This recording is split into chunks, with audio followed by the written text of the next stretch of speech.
Hello and welcome everyone. हम अपनी history की सीरीज़ को कंटिन्यू करते हुए देखते हैं कि यह हमारी 20वीं वीडियो है। इस वीडियो में एंड तक बने रही क्योंकि यह वीडियो आपको बहुत इंपॉर्टेंट होने वाली है। चलिए हम अपनी वीडियो स्टार्ट करते हैं। तो पहला प्रश्न है, इल्तुतमिश कुतुबुद्दीन ऐबक का दामाद व उत्तराधिकारी था। उसकी शासन अवधि क्या थी? तो इसकी शासन अवधि थी 1211 से 1236 ईस्वी तक। निश्चित रूप से तुर्कों द्वारा उत्तर भारत की विजयों का वास्तविक संगठनकर्ता कौन माना जाता है? तो वह है इल्तुतमिश को। दिल्ली से दौलताबाद राजधानी परिवर्तन के बाद मोहम्मद तुगलक ने राय पिथौरा और सीरी के मध्य में एक नगर बसाया था। उस नगर का क्या नाम था? तो उस नगर का नाम था जहांपनाह नगर। 1526 ईस्वी में पानीपत के मैदान में बाबर से युद्ध हुआ जिसमें इब्राहिम लोधी की हार हुई। इतिहास में यह युद्ध किस नाम से प्रसिद्ध है?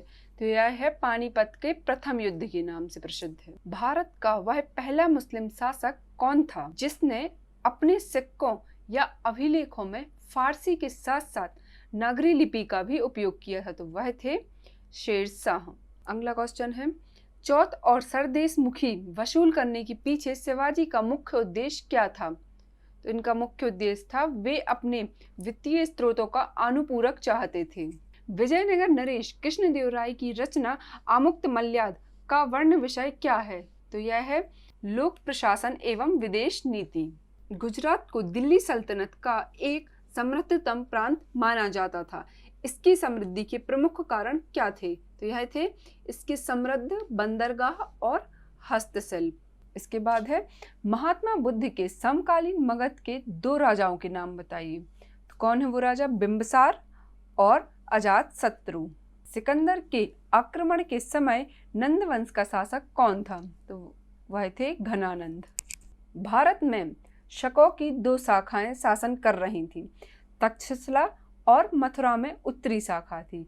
नासिक तथा उज्जैन में कौन सी शाखा थी? तो नासिक तथा उज्जैन में पश्चिमी शाखा थी। मथुरा कला के अंतर्गत किस धर्म के देवताओं की मूर्तियां बनती थीं? उस समय मूर्ति बनती थी बौद्ध, जैन तथा ब्राह्मण तीनों धर्मों की। चाणक्य कौन था?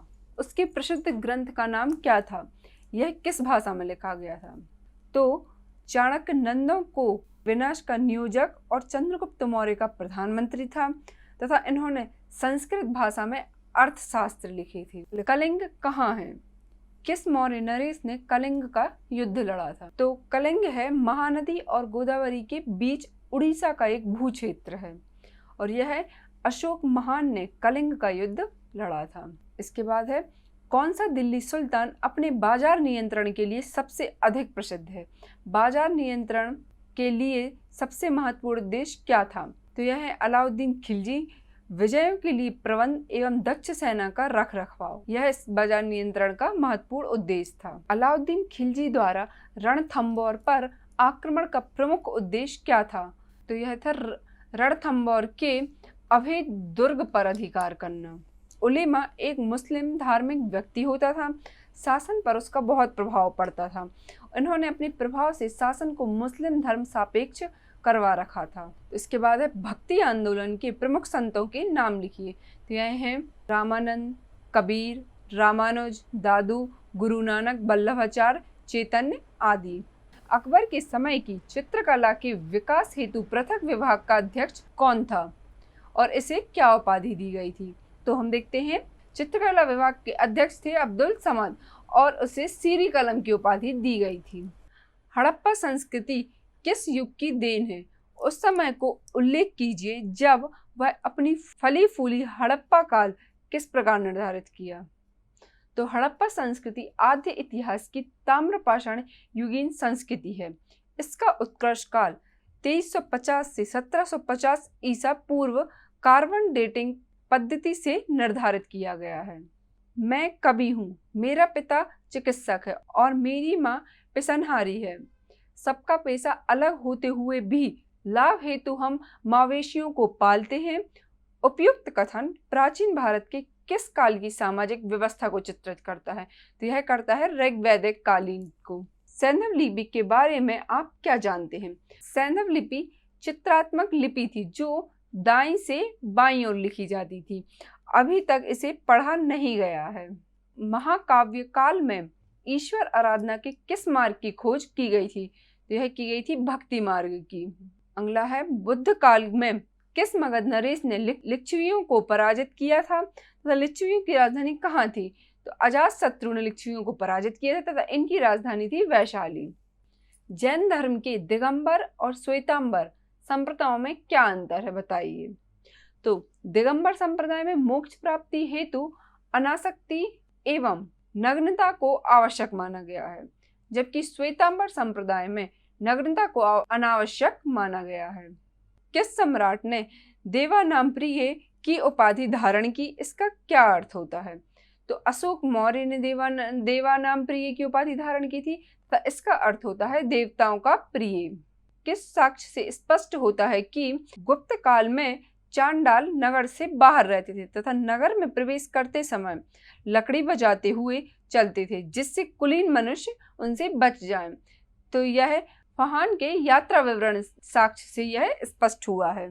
गुप्त काल में यह किस विद्वान ने सिद्ध किया कि पृथ्वी सूर्य के चारों ओर घूमती है तथा उसने शून्य का सिद्धांत भी विश्व को दिया था? तो यह आप सबको पता होगा, महान गणितज्ञ आर्यभट्ट ने दिया। दिल्ली के निकट तुगलकाबाद का संस्थापक कौन था? उस संस्थापक का उत्तराधिकारी कौन हुआ? तुगलकाबाद का संस्थापक गयासुद्दीन तुगलक था, जिसका उत्तराधिकारी मोहम्मद बिन तुगलक हुआ था। शिवाजी ने अपनी राजधानी किसे बनाया था? तो यह इन्होंने रायगढ़ को बनाया था। कंधार पर किसने अपना अधिकार कर लिया था? 1622 ईस्वी में शाह अब्बास ने कर लिया था। जहांगीर की मृत्यु कब हुई थी? तो इनकी मृत्यु हुई थी 1627 ईस्वी में भीमवार नामक स्थान पर हुई थी। नेक्स्ट है अशोक के किस स्तंभ में जहांगीर का लेख उत्कीर्ण है? तो यह है कौशाम्बी स्तंभ में। सर टॉमस रो जहांगीर के दरबार में कब आया था? तो यह आए थे 1615 ईस्वी में। जो चित्रकला का शत्रु है वह मेरा शत्रु है, यह किस मुगल शासक ने कहा था? तो यह कहा था जहांगीर ने। किस शासक ने नूरुद्दीन की उपाधि धारण की थी? तो वह भी थे जहांगीर। ताजमहल का निर्माण कराने वाला मुख्य स्थापत्य कलाकार कौन था? तो यह ध्यान दीजिए, उस्ताद अहमद लाहौरी थे।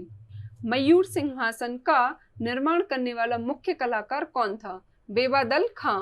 शाहजहां के शासनकाल को क्या कहा जाता था? तो इसे कहा जाता था स्थापत्य कला का स्वर्णकाल। आगरा की जामा मस्जिद का निर्माण किसने कराया था?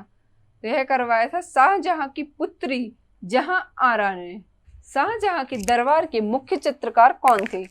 तो वो थे मोहम्मद फकीर और मीर हाशिम। शाहजहां ने संगीतक लाल खां को किसकी उपाधि दी थी?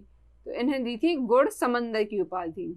दारा शिकोह ने उपनिषदों का अनुवाद किस नाम से कराया? तो यह करवाया था सर ए अकबर नाम से। दारा शिकोह किस अन्य नाम से भी जाना जाता था? तो यह जाने जाते थे शाह बुलंद इकबाल नाम से। मुमताज महल का वास्तविक नाम क्या था?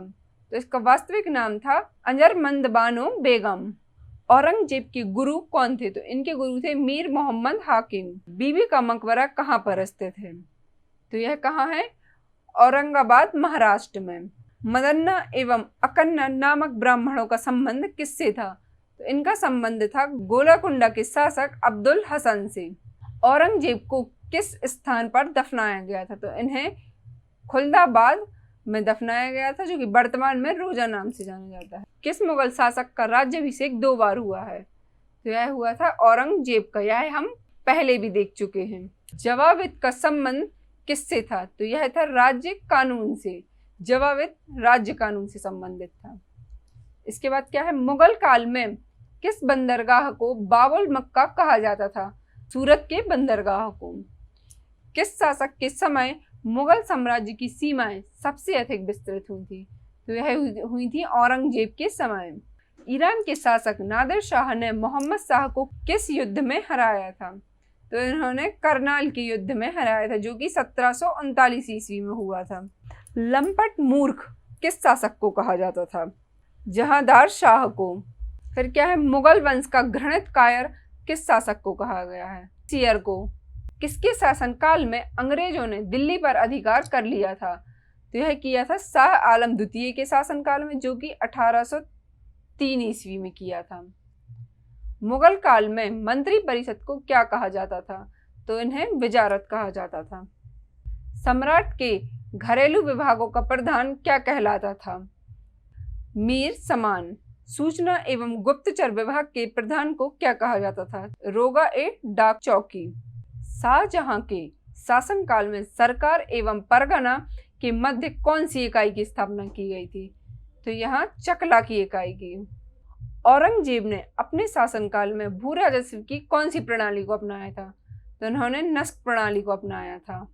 मुगल कालीन अर्थव्यवस्था का आधार क्या था? तो यह था चांदी का रुपया। मराठा राज्य संघ की स्थापना किस पेशवा के समय हुई थी? तो यह हुई थी बालाजी के समय। इसके बाद क्या है? इसके बाद देखते हैं शिवाजी का जन्म कहाँ हुआ था? तो इनका जन्म हुआ था शिवनेर दुर्ग में 1627 ईस्वी में। शिवाजी के माता पिता कौन थे? तो इनकी माता थी जीजाबाई एवं पिता थे शाहजी भोसले। इसी तरह की और वीडियो के लिए चैनल को सब्सक्राइब तथा वीडियो को लाइक करना ना भूलें। Thank you.